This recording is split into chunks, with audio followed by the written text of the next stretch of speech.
Aizkraukles jauniešu biedrība Galaktika un Juris Balinskis Labie darbi LV projektu konkursā ļoti vēlas iegūt 3175 eiro lielu finansējumu viena profesionālā ratiņbasketbola krēsla iegādēji, jo mēs aktīvāk balsosim, jo 15 projektu konkurencē ir lielākas izredzes iekļūt pirmajā trīniekā un iegūt finansējumu.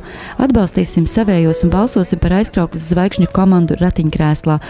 Balsot var līdz 31. martam 24:00.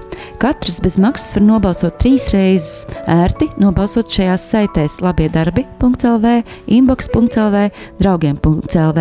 Piebilde. Lai nobalsotu inbox.lv un draugiem.lv vietnē ir jāielogojas. Lai nobalsotu vietnē labiedarbi.lv, vispirms ir jāreģistrējas, ievadot savu tālruņa numuru un paroli. Pēc tam savā tālrunī saņemsiet kodu, kas jāievada lodziņā un balsojums būs pieņemts. Aicinām visus aktīvi balsot, bet tagad saruna ar projekta autoriem.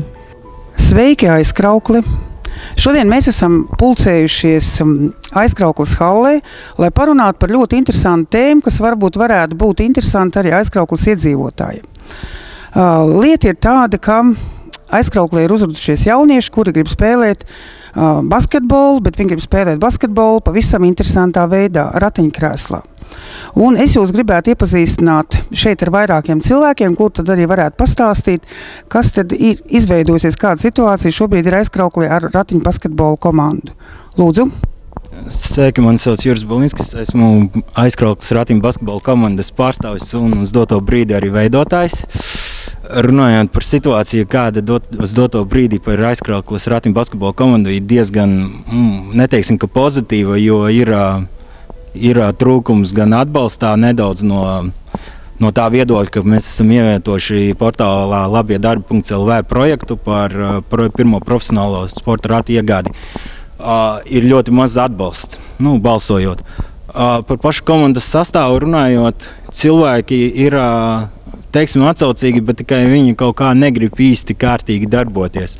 Tad vienā treniņā ir katrā treniņā ir pa 4 cilvēki, tikai katrā reizē trūkst viena cilvēka klāt. Viņi mainās kaut kā.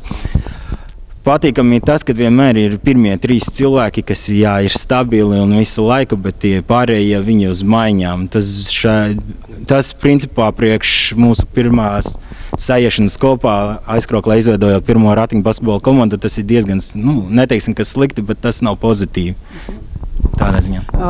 Jūris izstāstīja, kāda ir situācija ar ratiņbasketbola komanda, bet neiet jau arī tik spoži arī ar pašiem ratiņkrēsliem, jo varbūt man arī, piemēram, tas tagad ir pilnīgi absolūti jaunums, kopš es tagad ar Jūri kopā uzrakstīju šo projektu, tad es apmēram saprotu, ka, lai spēlētu ratiņbasketbolu, ir nepieciešams īpašs krēsls, ar parasto ratiņu krēslu tāds, kāds ir Jurim, kurš šo piedāvām arī ir ļoti vecs un nokalpojas jau savu laiku ar tādu. Spēlēt basketbolu, protams, nedrīkst, jo tas ir dzīvībai bīstam. Un tāpēc šodien Juris ir uzaicinājis ciemos 2 ļoti interesantus cilvēkus, kuri pastāstīs, kas tad ir tas īpašais ratiņkrēsls, ar ko viņš ir īpašs un ko ar viņu var darīt. Ja? Tātad dodu vārdu nākamajam mūsu ciemiņam. Lūdzu, stādies priekšā.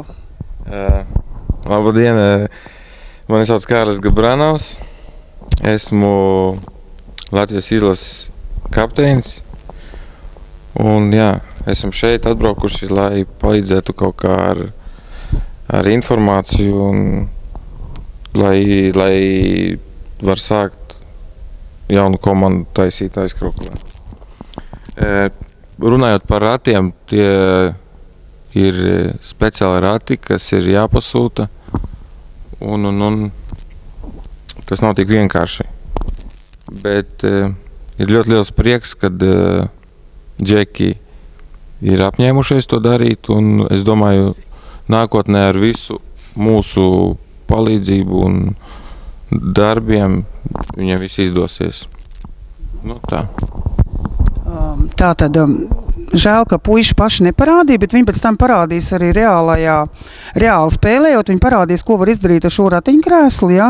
Tātad ratiņkrēsls ir absolūti īpašs, ja? Un viņš nepastāstīja arī, ka viņš ir bijis, ka viņš ir komandas kapteinis un ka viņš ir spēlējis ļoti, ļoti daudzās valstīs. Viņš laikam tāds kautrīgs ir. Ja? Itālijā ir spēlējis Spānijā, un Spānijā viņam spēlēt ratiņbasketbolu ir paticis vislabāk. Un tālāk dod vārdu vēl vienam ļoti interesantam cilvēkam, kurš arī stādīsies priekšā. Labdien!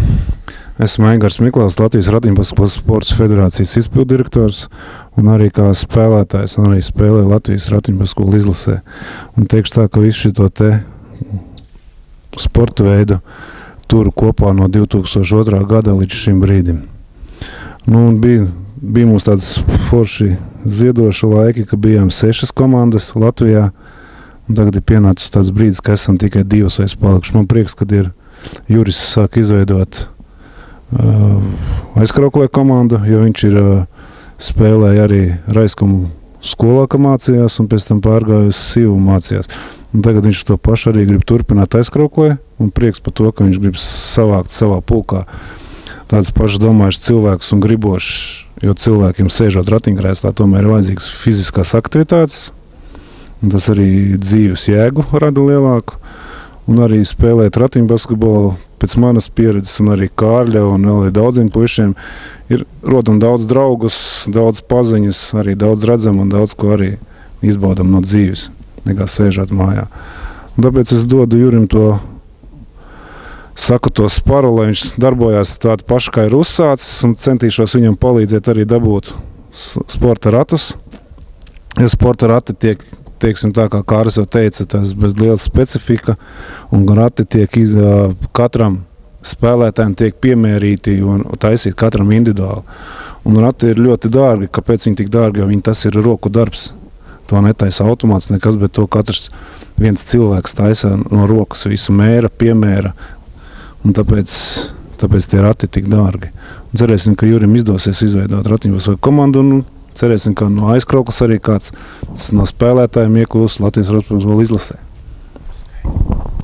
Jā, tāda ļoti skaista informācija, un arī es domāju, ka tagad aizkrauklas iedzīvotājiem būs vairāk saprotams.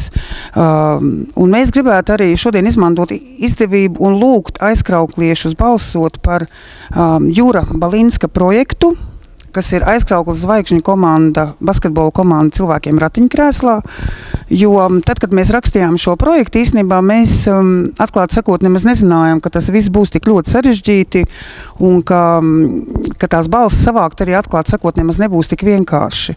Un lūdzu ieiet www.labietdarbi.lv un nobalsojiet par Jūra projektu.